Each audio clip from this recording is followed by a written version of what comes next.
नमस्कार दोस्तों, आज बताने वाला हूँ टैली प्राइम में नया अपडेट आ गया है रिलीज़ 5 में अब आप जीएसटी या 2A का रिकन्सिलेशन बहुत इजीली कर सकते हैं, मंथली और एनुअली। हाँ जी दोस्तों, एनुअली जीएसटी पोर्टल से 2A का रिकन्सिलेशन पुराने वाले टैली में नहीं हो पा रहा था, क्योंकि उसके अंदर आप मंथली ही कर सकते थे 2A का रिकन्सिलेशन। वो भी मैनुअल करना पड़ता था, जीओसन फाइल को डाउनलोड करके फिर अपलोड करना पड़ता था। अब यहाँ पे इनबिल्ट फीचर आ गया है, इसी के अंदर डाउनलोड हो जाएगा और इसी के अंदर रिकन्सिलेशन हो जाएगा ऑटोमेटिक।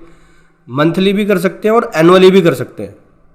आज आपको डिटेल में बताऊंगा कि कैसे आप जीएसटी या 2A का रिकन्सिलेशन करेंगे टैली प्राइम में, नए रिलीज में, नए वर्जन में, इस नए अपडेट में।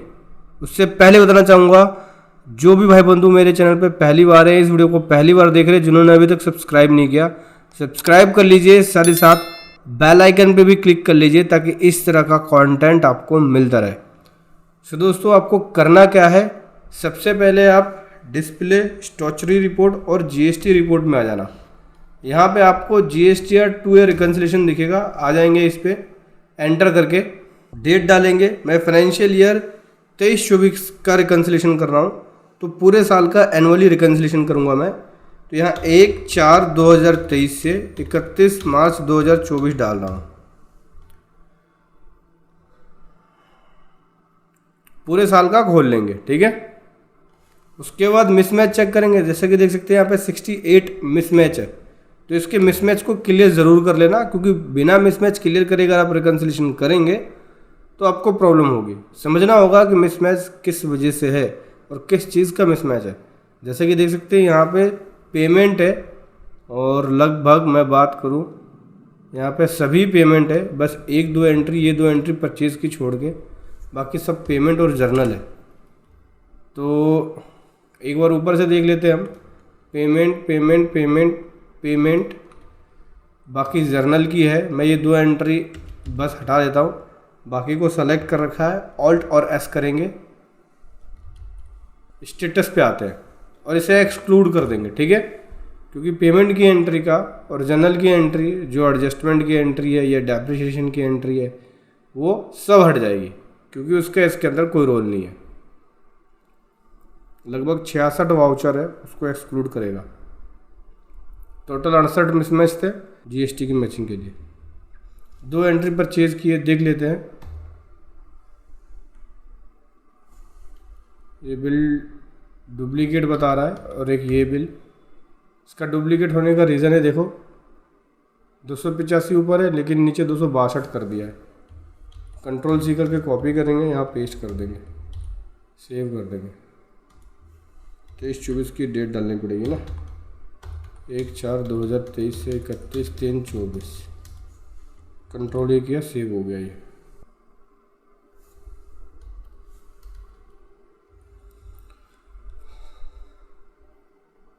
अब मिसमैच नहीं है, ठीक है। अब मैचिंग करेंगे, तो यहाँ पे एक्सचेंज पे आना होगा और पहले जीएसटी लॉगिन कर लेंगे। यहाँ जीएसटी पोर्टल पे टैली जो है आपका लॉगिन करेगा, एंटर करेंगे, ठीक है। यूज़र नेम सेट करना होगा, यस करेंगे। यहाँ पे यूज़र नेम सेट करना होगा, चलिए यूज़र नेम लिख लेते हैं। यूज़र नेम वही वाला जो जीएसटी पोर्टल पे आपका, ठीक है, ध्यान रखना।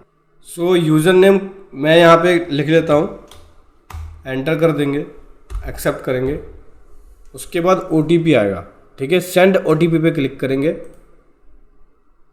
ये देखिए OTP रजिस्टर्ड जो मोबाइल नंबर है या ईमेल आईडी पे चला गया, वो OTP लिखना है। अगर आपका OTP नहीं आए तो रीज़न क्या होगा, या तो यूज़र आईडी गलत होगी या फिर जीएसटी पोर्टल पे आपने API एक्सेस को एनेबल नहीं किया है। तो आप API एक्सेस को जीएसटी पोर्टल पे जाके एनेबल कर लेना। इसके लिए आपको जीएसटी पोर्टल पे लॉगिन करना होगा, माई प्रोफाइल में जाना होगा। माई प्रोफाइल में API एक्सेस का ऑप्शन दिखेगा, वहाँ पे जाके उसको एनेबल कर देना। तब उसके बाद आप यहाँ पे एंटर करेंगे तो OTP जाएगा, ठीक है। और नहीं आता आपको समझ में तो मेरी पुरानी वीडियो देख सकते हैं, कैसे ऑटोमेटिक GSTR1 फाइल करना है रिलीज़ 5 से। उसके अंदर मैंने बताया हुआ है कि API एक्सेस कैसे करना है, ठीक है। चलिए जो OTP आया वो OTP लिख लेते हैं यहाँ पे।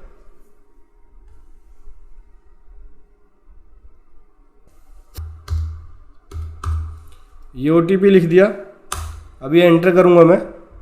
देखिए यहाँ पे सक्सेसफुली लॉगिन हो गया हमारा, ठीक है। अभी क्या करना है, फिर से एक्सचेंज पे जाना है और डाउनलोड जीएसटी रिटर्न पे जाना है और कॉन्फ़िगरेशन में जाना है। ऑल रिटर्न के जगह पे यहाँ पे जीएसटी 2A कर लेना, एंड ऑफ लिस्ट कर लेना और पीरियड देंगे यहाँ पे कि 1/4/23 से 31 मार्च 24 तक की मुझे अपनी जीएसटी 2A डाउनलोड करनी है। डाउनलोड वाले बटन पे क्लिक कर देंगे तो ये अप्रैल 23 से लेके मार्च 24 तक की जो जीएसटी 2A होता है उसको डाउनलोड करना शुरू कर देगा। देख सकते हैं डाउनलोड और रिकन्सिलेशन करना शुरू कर दिया। ये आपका ऑटोमेटिक रिकन्साइल भी करेगा और डाउनलोड भी करेगा। 12 महीने की रिटर्नें हैं, 12 महीने की 2A है, तो 12 महीने की 2A को डाउनलोड करेगा।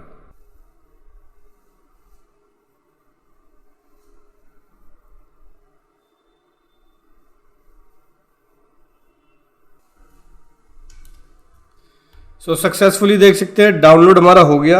अभी एंटर करेंगे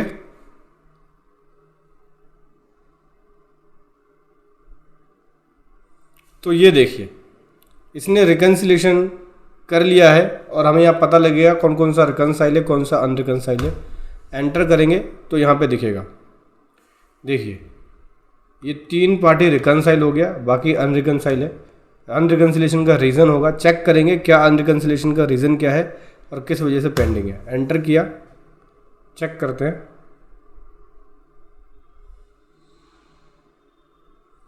जैसे कि देख सकते हैं ये मिसमैच में है। मिसमैच का रीज़न मेरे ख्याल से डेट होगा या इनवॉइस नंबर में या राउंड ऑफ में कुछ ना कुछ फ़र्क होगा। जैसे कि देख सकते हैं 20 जून का है इसमें एंटर और ये 20 मई का बिल है।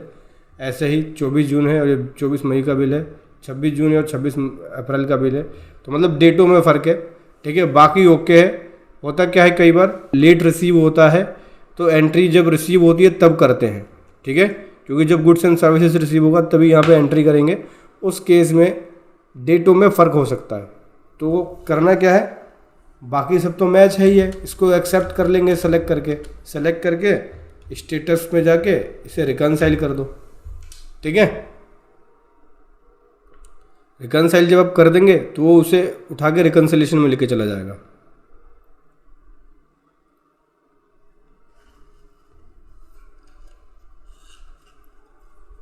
ठीक है, ये रिकन्साइल हो गया। ऐसे ही इसको देखो, इस पार्टी को क्या चक्कर है, इसमें श्री राम जनरल इंश्योरेंस है, इसमें भी डेटों का इशू है, डेट आगे पीछे है, जिसकी वजह से कहीं कहीं पे राउंड ऑफ का भी फ़र्क है, जिसकी वजह से मिसमैच में बता रहा है। तो इसको भी मैं सेलेक्ट करूँगा। लगभग इसके बिल का जो टैक्सेबल वैल्यू है उसमें देख सकते हैं, जैसे कि मैं आपको दिखाता हूँ, इसमें से एक बिल जो है जिसमें टैक्स का फ़र्क है, जैसे कि ये देखते हैं ये वाला बिल टैक्स का फ़र्क है। इसके अंदर यहाँ पे 2407 का टैक्स बुक किया हुआ है और यहाँ पे 1188 है। बाकी बिल तो मैच है, तो बाकी को सेलेक्ट करके रिकन्सिलेशन में डाल देंगे और एक अनरिकन्सिलेशन में रहेगा। पोर्टल पे ज़्यादा टैक्स है, मतलब बुक्स के अंदर ज़्यादा है टैक्स, पोर्टल पे कम दिखाया उस बिल का टैक्स।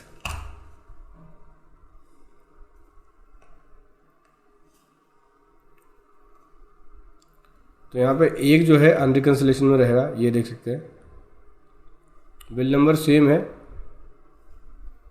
इसकी टैक्सेबल वैल्यू में भी चेंज है, तो ये अनरिकन्सिलेशन में रहेगा। उसके बाद ये अनरिकन्सिलेशन में, उसके बाद इस यहाँ आएंगे ऊपर वाले बिल में।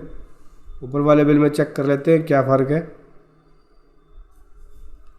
आपको सभी बिलों को ध्यान से देखना होगा क्योंकि बिल वाइज रिकन्सिलेशन होती है, तो चेक करना होगा। यहाँ पे देख सकते हैं राउंड ऑफ का फ़र्क है, 0.68 है और यहाँ पे ये है। तो मैं इसको क्या करूँगा, सेलेक्ट करके रिकन्साइल कर लूँगा, ठीक है। ये भी रिकन्साइल हो गया। इसके बाद ऊपर वाले बिल पे आ जाते हैं, फ़ोनपे प्राइवेट लिमिटेड। ये फ़ोनपे प्राइवेट लिमिटेड जो है, फ़ोनपे से जो ट्रांजैक्शंस करी है उसका इन्होंने जीएसटी काटा हुआ है, लेकिन ये लगभग मेरे एक्सपेंस का पार्ट है। तो कई बिल इसमें ऐसे होंगे जो बुक नहीं है, जैसे कि बिल देख सकते हैं केवल पोर्टल पे है ये बिल, तो ये बुक नहीं है, तो ये हम इसका आईटीसी नहीं लेंगे, ठीक है, क्योंकि मैंने इसको एक्सपेंस में क्लेम कर रखा है, तो उसको ऐसे ही रहने दूंगा मैं फ़ोनपे वाले को। ऊपर आ जाते हैं, कृष्णा टायर्स की बात करें, ऑटोमेटिक रिकन्सिलेशन जो हो रहा है वो हो रहा है जब आपकी एंट्री पूरी एग्जैक्ट मैच होगी, लेकिन कई बार राउंड ऑफ के वजह से फ़र्क आएगा। तो आपको उस बिल को चेक भी कर लेना है कि भाई कितना राउंड ऑफ है, क्या है। चाहो तो आप टैली में राउंड ऑफ सही कर लो या उसको एक्सेप्ट कर लो। जैसे कि देख सकते हैं यहाँ भी राउंड ऑफ में फ़र्क है 1 पैसे का, तो इसको मैंने सेलेक्ट किया और यहाँ से एक्सेप्ट कर लिया।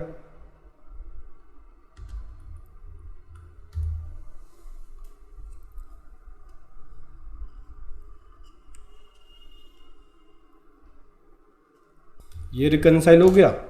फ़ोनपे वाला अनरिकन्सिलेशन में रहेगा। HKS मोटर की बात करें तो यहाँ भी राउंड ऑफ का फ़र्क है, जिसकी वजह से अनरिकन्सिलेशन में डाला है। सेलेक्ट करके यहाँ से रिकनसाइल कर देंगे। 1 पैसे का फ़र्क है, तो 1 पैसे का फ़र्क कोई बड़ा फ़र्क नहीं है। 1 रुपये तक के डिफरेंस को आप एक्सेप्ट कर सकते हो, ये भी चल जाएगा। यहाँ उसके बाद बात करें HDB फाइनेंशियल की। HDB फाइनेंशियल में भी कहीं ना कहीं राउंड ऑफ और डेटों का फ़र्क है। यहाँ 30 अगस्त है, यहाँ 31 में है, यहाँ 3 सितंबर, यहाँ 6 सितंबर।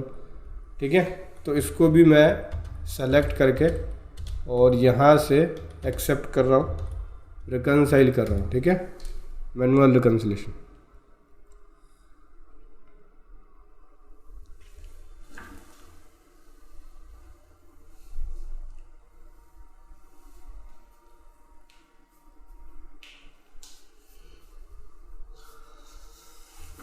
ये भी रिकनसाइल हो गया।